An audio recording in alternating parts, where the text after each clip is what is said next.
Bom dia, meus irmãos, a graça e a paz do Senhor Jesus seja sobre a sua vida. Que bom estarmos aqui reunidos para mais uma vez lermos juntos a palavra de Deus. Que coisa boa! Hoje é o nosso 157º dia de leitura, dia 8 de julho de 2026, quarta-feira. Meu nome é Reginaldo, uma alegria estar aqui. Hoje nós leremos 1 Crônicas, os capítulos 7 e 8, Atos dos Apóstolos, capítulo 28, e o Salmo de número 107, vamos ler dos versículos 23 ao 32. Meu nome é Reginaldo e é uma alegria podermos orar juntos. Vamos orar? Senhor Deus poderoso, grande é o teu santo nome, invocamos o teu nome. Ó Deus, obrigado porque tu és um Deus vivo, tu és um Deus que age, um Deus que ouve e um Deus que responde. Louvado seja o teu nome pela tua palavra, Senhor. Tua palavra que é verdadeira, Pai. E sabemos que tudo que foi escrito foi inspirado para que hoje, Pai, possamos ser fortalecidos com a tua palavra, Pai. Obrigado porque a tua palavra ela é útil, a tua palavra ela gera vida, ela gera transformação e ela nos exorta, Pai, a estarmos mais perto do Senhor.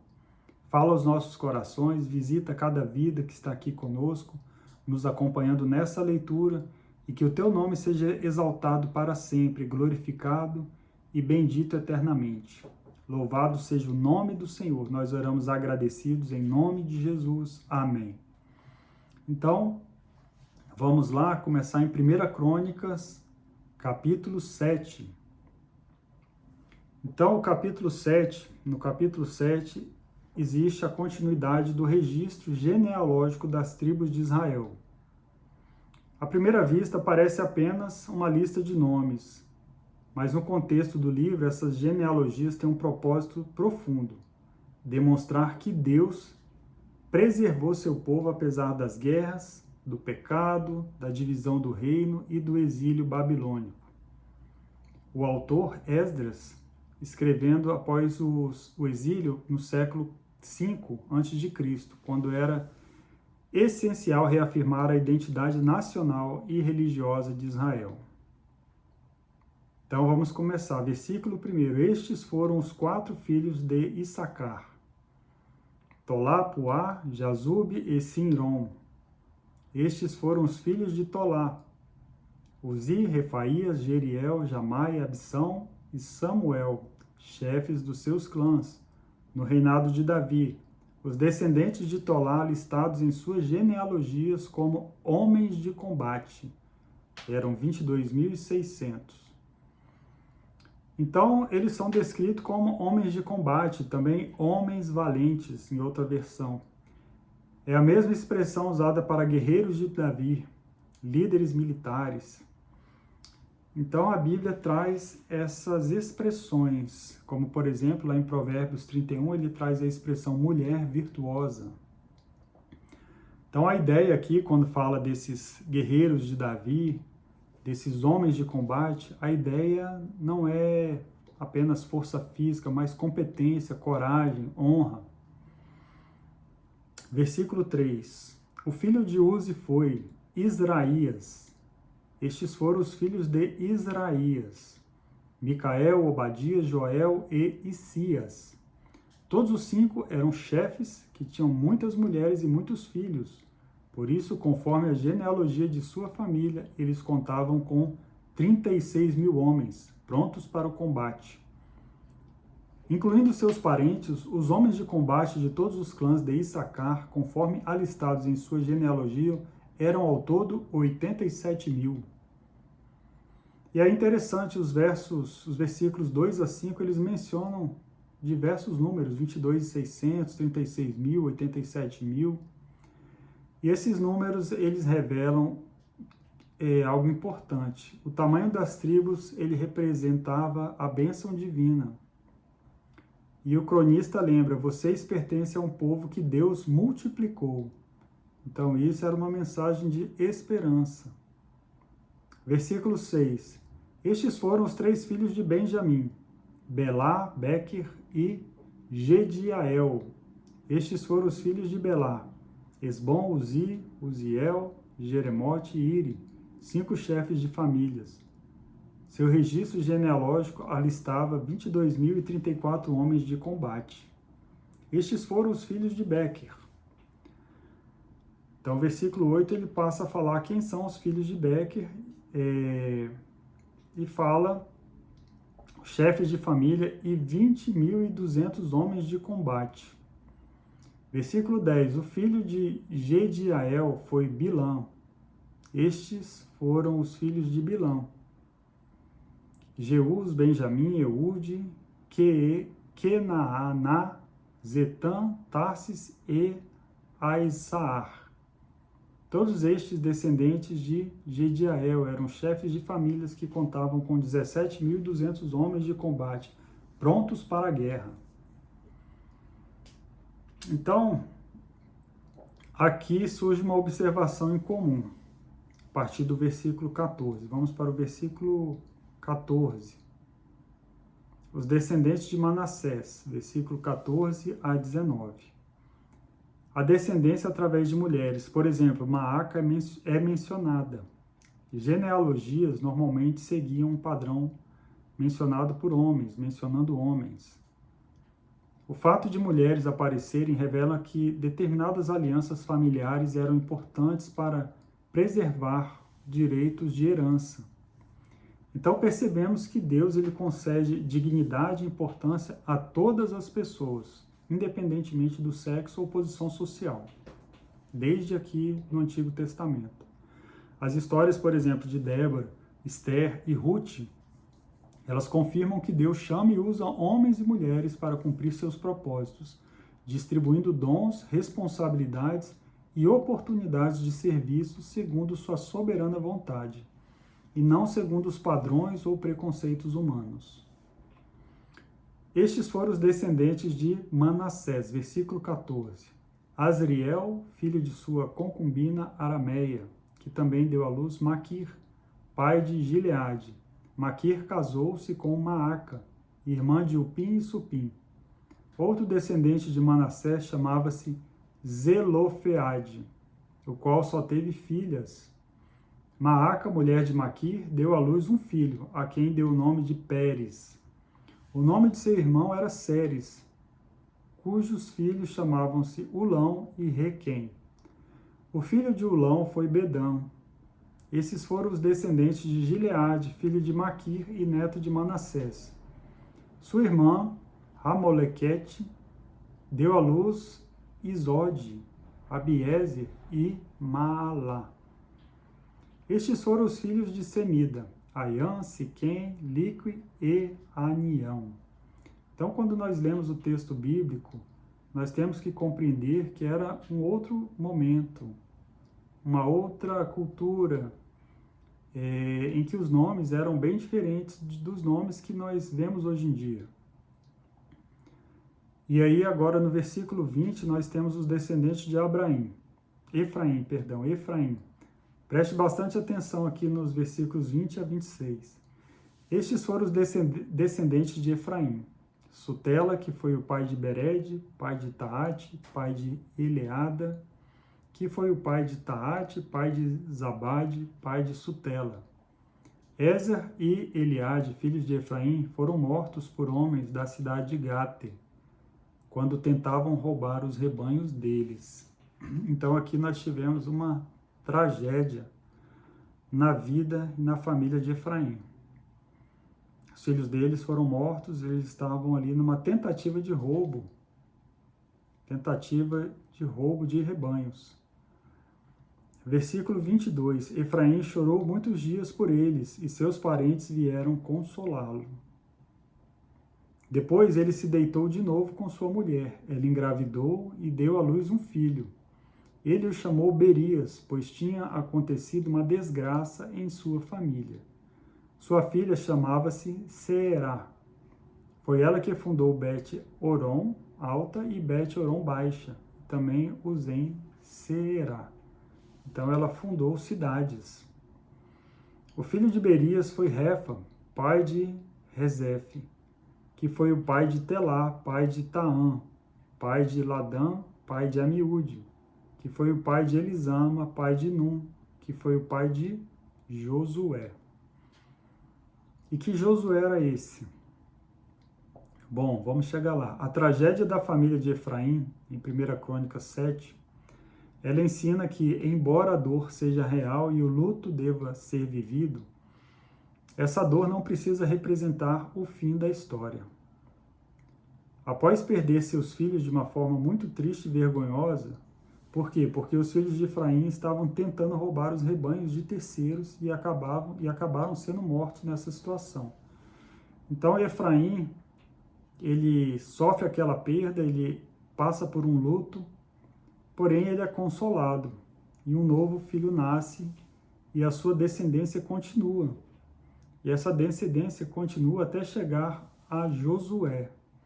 Que Josué é esse? Josué é o protagonista do livro de Josué, aquele que conduziu o povo de Israel na conquista e ocupação da terra prometida, cumprindo a promessa que Deus havia feito a Abraão séculos antes, mostrando que Deus pode dar continuidade aos seus propósitos mesmo depois de grandes perdas.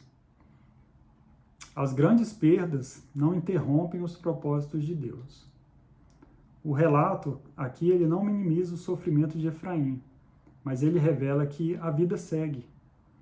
A memória da dor, ela permanece, mas a esperança pode renascer, porque a fidelidade de Deus é bem maior do que qualquer tragédia humana. Então, louvado seja Deus, porque ele permanece fiel através das gerações, cumprindo tudo o que prometeu. E assim como ele cumpriu tudo que ele prometeu no passado, ele vai continuar cumprindo tudo que ele prometeu na história que ainda virá. Porque a Bíblia ela escreve a história antes que ela aconteça. Porque Deus ele é Senhor de todas as coisas. Amém. Então, versículo 28. Suas terras e cidades incluíam Betel e os povoados ao redor, Naarã a leste, Gézer e seus povoados a oeste, e Siquém e Aiá com seus povoados. A tribo de Manassés controlava as cidades de Bet-Seã, Taanac, Megido e Dor, com seus respectivos povoados. Os descendentes de José, filho de Israel, viviam nessas cidades. Os descendentes de Aser, a partir aí do versículo 30, a gente vai ver os descendentes de Aser. E essa narrativa ela segue até que chegamos no versículo 40. Todos esses foram descendentes de Aser. Eram chefes de famílias, homens escolhidos, soldados valentes e líderes de destaque. O número dos alistados para combate no exército deles foi 26.000. Chegamos agora em 1 Crônicas, capítulo 8. O capítulo 8 ele também é um capítulo predominantemente genealógico, mas ele possui uma grande importância histórica. O cronista ele escreve para os judeus que retornaram do exílio babilônico. O objetivo não é apenas preservar registros familiares, mas demonstrar a fidelidade de Deus em manter suas promessas por meio de gerações. Então é o Deus que mantém as suas promessas por gerações. Esse capítulo ele se concentra principalmente na tribo de Benjamim, culminando na genealogia da família de Saul, preparando-nos para os capítulos seguintes, onde a história de Saul será retomada. E aí, versículo 1, Benjamim gerou Belá, seu filho mais velho, Asbel, seu segundo filho, Aará, o terceiro, Noá, o quarto, e Rafá, o quinto. Estes foram os filhos de Belá, Adar, Gera, pai de Eude.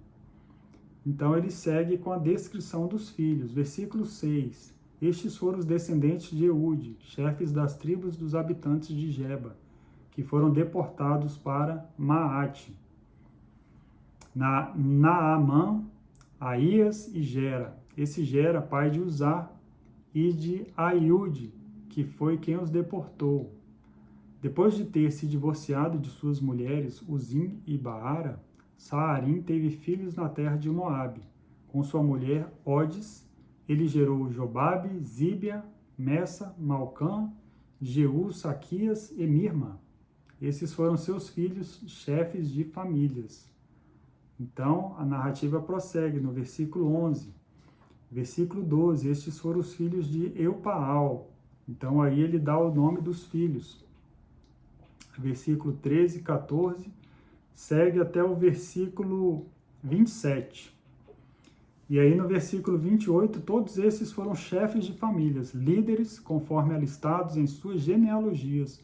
E moravam onde? Moravam em Jerusalém.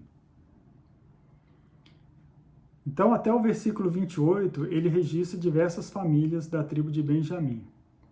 Aí no versículo 29 ao 32, ele introduz a família de Gibeão, da qual procede a linhagem de Saul. E em seguida, nos versículos 33 a 40, ele focaliza especificamente a casa de Saul. E essa transição é intencional. Nos capítulos seguintes, especialmente em 1 Crônicas, o cronista narra a morte de Saul e logo depois a ascensão de Davi. Assim, a genealogia funciona como uma introdução histórica para a mudança de monarquia. Versículo 29. E em Gibeão habitou o pai de Gibeão, e era o nome de sua mulher Maaca, e de seu filho mais velho Abidom, e de seus outros filhos Ur, Quis, Baal e Nababe, Gedor, Aiô, Zequer, e Miclote, que gerou Simeia. Eles também moravam perto de seus parentes em Jerusalém. E aí vamos passar para o versículo 40. Os filhos de Ulão eram soldados valentes e bons flecheiros. Tiveram muitos filhos e netos, eram 150 ao todo. Todos esses foram descendentes de Benjamim. Amém. Glória a Deus. Passemos agora ao Novo Testamento. Vamos ler o livro de Atos dos Apóstolos, capítulo de número 28. Paulo na ilha de Malta. Versículo 1. Uma vez em terra, descobrimos que a ilha se chamava Malta. Os habitantes da ilha mostraram extraordinária bondade para conosco. Fizeram uma fogueira e receberam bem a todos nós, pois estava chovendo e fazia frio. Paulo ajuntou um monte de gravetos. Quando os colocou no fogo, uma víbora, fugindo do calor, prendeu-se à sua mão. Quando os habitantes da ilha viram a cobra agarrada na mão de Paulo, disseram uns aos outros: certamente este homem é assassino, pois tendo escapado do mar, a justiça não lhe permite viver. Mas Paulo, sacudindo a cobra no fogo, não sofreu mal nenhum. Eles, porém, esperavam que ele começasse a inchar ou que caísse morto de repente. Mas tendo esperado muito tempo e vendo que nada de estranho lhe sucedia, mudaram de ideia e passaram a dizer que ele era um deus. Então, que situação que Paulo vivenciou. Numa noite ali fria, chuvosa, Paulo ali tentando se aquecer, recebe aquela picada na mão de uma serpente. E ali aquelas pessoas que estavam naquele momento criam que era a justiça divina, ou que era a justiça que perseguia a Paulo, que Paulo deveria ser um assassino. E isso também acontece semelhantemente no livro de Jó, por exemplo. Os amigos de Jó insistem que o seu sofrimento deve ser consequência de algum pecado oculto. No Evangelho de João, os discípulos eles perguntam a Jesus quem pecou para que um homem nascesse cego. E no Evangelho de Lucas, Jesus ensina que tragédias não significam necessariamente que as vítimas eram mais pecadoras do que as demais. Então, os habitantes de Malta, dessa ilha, eles demonstraram que eles acreditavam em uma forma de justiça moral no universo. A convicção de que o mal cometido acabaria sendo punido por uma força superior. Contudo, o autor do livro de Atos, ele utiliza esse episódio para mostrar que nem toda desgraça é um julgamento divino e que as aparências podem levar a conclusões completamente equivocadas. A proteção de Paulo, por sua vez, evidencia a soberania de Deus sobre os acontecimentos, contrariando a interpretação imediata da multidão. Então, muitas vezes a multidão acredita que determinado acontecimento foi um ato de justiça de Deus, mas Deus é soberano e nada acontece ali com Paulo. Versículo 7. Próximo dali havia uma propriedade pertencente a Públio, o homem principal da ilha. Ele nos convidou a ficar em sua casa e por 3 dias bondosamente nos recebeu e nos hospedou. Seu pai estava doente, acamado, sofrendo de febre e disenteria. Paulo entrou para vê-lo e, depois de orar, impôs-lhes as mãos e o curou. Tendo acontecido isso, os outros doentes da ilha vieram e foram curados. Eles nos prestaram muitas honras e, quando estávamos para embarcar, forneceram-nos o suprimento de que necessitávamos. Então, aí nesse relato, Paulo ele não estava em uma viagem missionária planejada. Ele estava sendo levado a Roma como um prisioneiro. Ele era um prisioneiro. E, humanamente falando, ele estava numa situação desfavorável. Ele havia sofrido um naufrágio, estava sob custódia, encontrava-se em uma ilha onde ele não pretendia estar. Então, o que isso nos ensina? Que nós não devemos esperar uma circunstância confortável para exercermos a nossa fé e o nosso ministério. Onde quer que estejamos, em qualquer lugar, podemos exercer nossa fé, nosso ministério, podemos falar, podemos orar e podemos manifestar a glória de Deus ali naquele lugar. E foi isso que Paulo fez. Ele aproveitou muito bem aquela oportunidade e foi um instrumento de Deus naquele lugar. E aí, a partir do versículo 11, a chegada a Roma.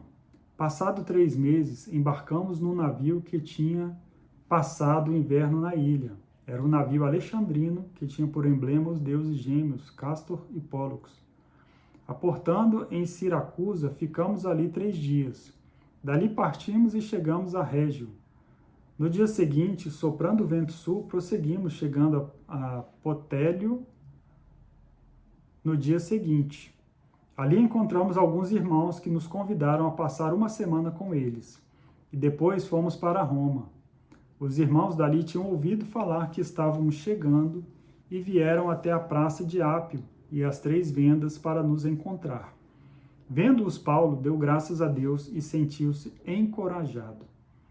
Então, como é bom nós termos esse encorajamento dos nossos irmãos.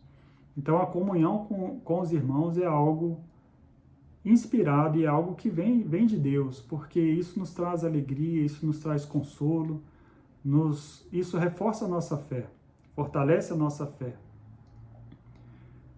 Versículo 16. Quando chegamos a Roma, Paulo recebeu permissão para morar por conta própria, sob a custódia de um soldado. 3 dias depois, ele convocou os líderes dos judeus, quando estes se reuniram. Paulo lhes disse: meus irmãos, embora eu não tenha feito nada contra o nosso povo, nem contra os costumes dos nossos antepassados, fui preso em Jerusalém e entregue aos romanos. E eles me interrogaram e queriam me soltar, porque eu não era culpado de crime algum que merecesse pena de morte. Todavia, tendo os judeus feito objeção, fui obrigado a apelar para César. Não, porém, por ter alguma acusação contra o meu próprio povo. Por essa razão, pedi para vê-los e conversar com vocês. Por causa da esperança de Israel é que estou preso com estas algemas. Eles responderam: não recebemos nenhuma carta da Judéia a seu respeito, e nenhum dos irmãos que vieram de lá relatou ou disse qualquer coisa de mal contra você. Todavia, queremos ouvir da sua parte o que você pensa, pois sabemos que por todo lugar há gente falando contra essa seita. E por que eles não chamam de cristianismo? Por que eles falaram seita? Por que eles usam essa expressão?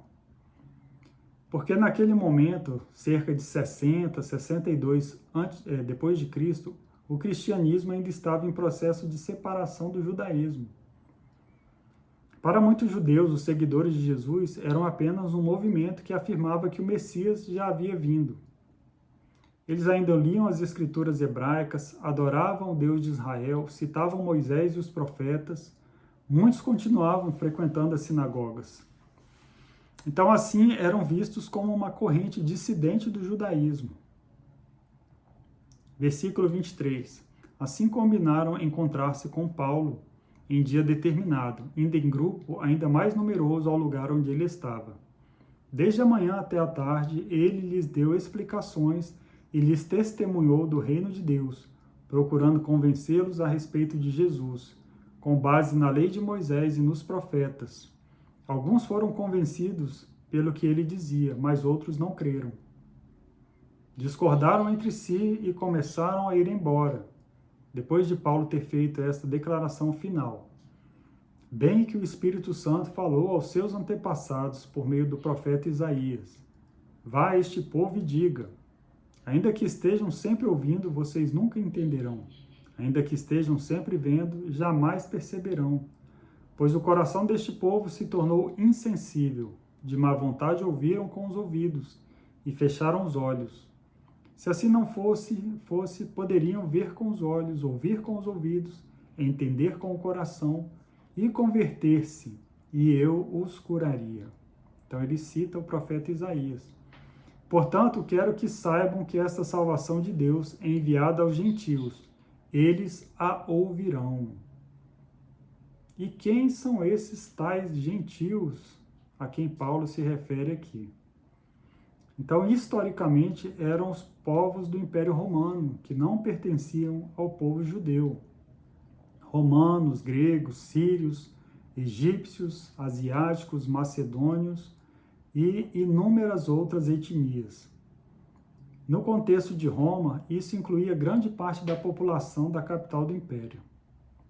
Versículo 29. Depois que ele disse isto, os judeus se retiraram, discutindo intensamente entre si. Por 2 anos inteiros, Paulo permaneceu na casa que havia alugado e recebia a todos que iam vê-lo. Pregava o reino de Deus e ensinava a respeito do Senhor Jesus Cristo abertamente, sem impedimento algum. Glória a Deus por isso, louvado seja o nome do Senhor. Por isso o Evangelho chegou até nós, que também somos parte dos gentios. Em suas cartas, especialmente na Epístola aos Romanos, Paulo explica que muitos judeus rejeitaram o Messias, mas muitos judeus também creram, inclusive ele próprio, Paulo.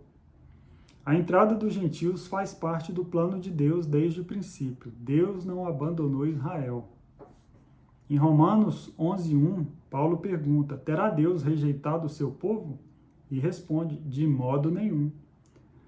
Portanto, Atos 28 não significa que Deus substituiu Israel pelos gentios ou pela igreja, mas que a rejeição de parte de Israel não impediria que a salvação alcançasse todas as nações, conforme já havia sido prometido a Abraão.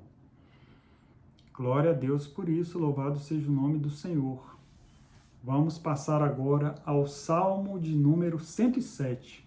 Vamos ler aí os versos 23 ao 32. Então, esse trecho que nós leremos é a quarta das grandes cenas de livramento descrita nos Salmos. O Salmo apresenta 4 grupos que clamam ao Senhor em sua aflição. Os que se perderam no deserto, versículos 4 a 9, os prisioneiros, do 10 ao 16, os enfermos, versos 17 a 22, os marinheiros em meio à tempestade, versos 23 a 32. Então, cada seção do Salmo segue o mesmo padrão: uma situação de perigo, um clamor ao Senhor, a intervenção divina e a resposta de gratidão. Então, clame ao Senhor também. Você também clame ao Senhor diante de uma situação de perigo ou diante de qualquer situação. Clame ao Senhor, que a intervenção divina virá. E, por fim, a resposta de gratidão. E qual o contexto histórico? Israel não era um povo tradicionalmente marítimo. Diferentemente dos fenícios, os hebreus eram essencialmente agricultores e pastores. Por isso, o mar simbolizava, em especial, perigo, caos, forças incontroláveis, dependência absoluta de Deus. Quando o salmista fala dos marinheiros, ele usa uma imagem que inspirava profundo temor e respeito. Versículo 23. Fizeram-se ao mar em navios para negócios na imensidão das águas, e viram as obras do Senhor, as suas maravilhas nas profundezas. Deus falou e provocou um vendaval que levantava as ondas. Subiam aos céus e desciam aos abismos. Diante de tal perigo, perderam a coragem. Cambaleavam, tontos como bêbados, e toda a sua habilidade foi inútil. Na sua aflição clamaram ao Senhor, e ele os tirou da tribulação que se encontravam. Reduziu a tempestade a uma brisa e serenou as ondas. As ondas sossegaram. Eles se alegraram e Deus os guiou ao porto almejado. Que eles deem graças ao Senhor por seu amor leal e por suas maravilhas em favor dos homens. Que o exaltem na assembleia do povo e o louvem na reunião dos líderes. Amém. Que Deus abençoe a sua vida nesse dia e que essa palavra seja bênção, seja luz no seu caminho. Que Deus te abençoe em nome de Jesus.